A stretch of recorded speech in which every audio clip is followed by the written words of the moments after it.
ये तो कम ही मात्रा में पाए जाते हैं ना, इसलिए जिनको डेंगू वगैरह होता है ना उनका प्लेटलेट देखिएगा धड़ाधड़ गिरेगा, 2 दिन के अंदर खत्म हो जाएंगे, कहानी मर जाएंगे। इसलिए जिसका भी डेंगू हो और प्लेटलेट 60-70 हजार के आसपास, ध्यान से समझिए भाव, ब्लड का जो 60% भाग है वो प्लाज्मा है, 40% ही भाग है जो क्या है, रुधिराणु। क्या है? रुधिराणु में मेनली आरबीसी, डब्ल्यूबीसी और प्लेटलेट क्या पाया जाता है? प्लेटलेट पाए जाते हैं। मेन ये तो कम ही मात्रा में पाए जाते हैं ना, 40%। कितना पाया जाता है? 40। ज्यादा हिस्सा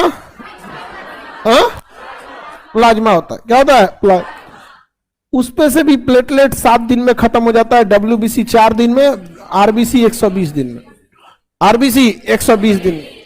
आपके शरीर में जो प्लेटलेट बनता है प्रतिदिन लगभग 30,000 बनता है, और प्रतिदिन 30,000 पुराना वाला खराब हो जाता है। आज बना 30,000, फिर कल बनेगा 30,000, 60, फिर 30,000, फिर 30,000, फिर 30,000, फिर 30,000। 7 दिन में 7 तरीके 21, लगभग 2 लाख। यानी एक हफ्ता में कितना बन गया? 2 लाख।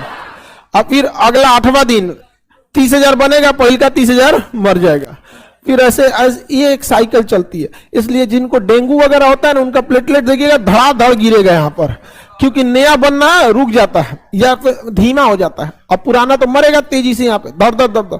इसलिए जिसका भी डेंगू हो और प्लेटलेट 60-70 हजार के आसपास है, तुरंत एट अ टाइम एडमिट हुई है, एट ए टाइम एडमिट। क्योंकि जो 60,000 दिख रहा है ना, शाम को 30,000 हो जाएगा और अगले दिन 15,000 हो जाएगा, 2 दिन के अंदर खत्म हो जाएंगे, कहानी मर जाएंगे। 20 हजार प्लेटलेट के बाद डॉक्टर कॉन्फिडेंस में नहीं कह सकता कि बचा लेंगे। जब आपका 30,000, 20 से 30,000 होता है ना, डॉक्टर कॉन्फिडेंस खो देता है अपना कि बच पाएगा कि नहीं।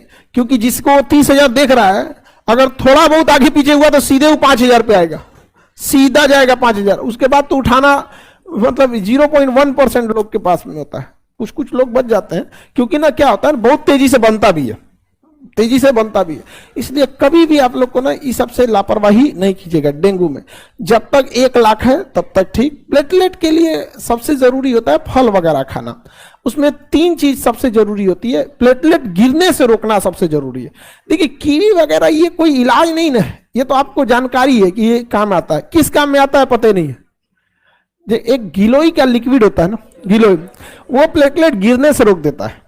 बाकी आप कुछ खाइए ना खाइए, गिलोई जरूर ले लीजिए, क्योंकि भाई प्लेटलेट बने ना बने बाहर में जैसे गिर मत, या तुम कम से कम 1 लाख पे रुके रहो। मेन क्या चीज होता है? गिलोई। बाकी जितनी चीजें हैं ये प्लेटलेट बनाने के काम में आता है, जिसमें 2 चीजें बहुत तेजी से बनाती है, बकरी का दूध और एलोवेरा का जूस। बाकी कीवी, पपीता, फल फूल ये सब चीज ठीक है, लेकिन मेनली गिरने से कौन रोकता है? गिलोई।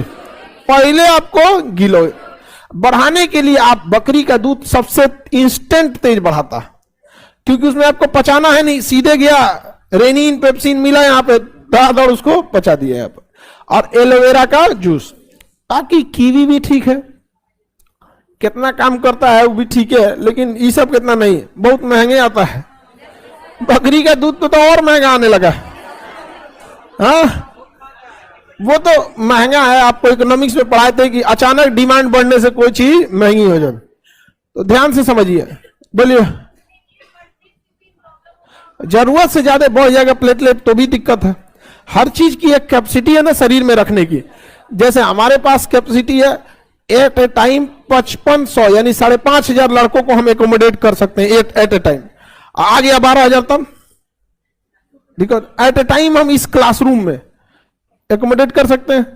तो वैसी हर चीज की अपनी एक कैपेसिटी होती है। उससे ज्यादा हो गया तो दिक्कत होगा, थोड़ा बहुत ज्यादा होगा तो एडजस्ट हो जाएगा। लेकिन आपका 2 लाख है, अब 12 लाख हो जाए तो दिक्कत है।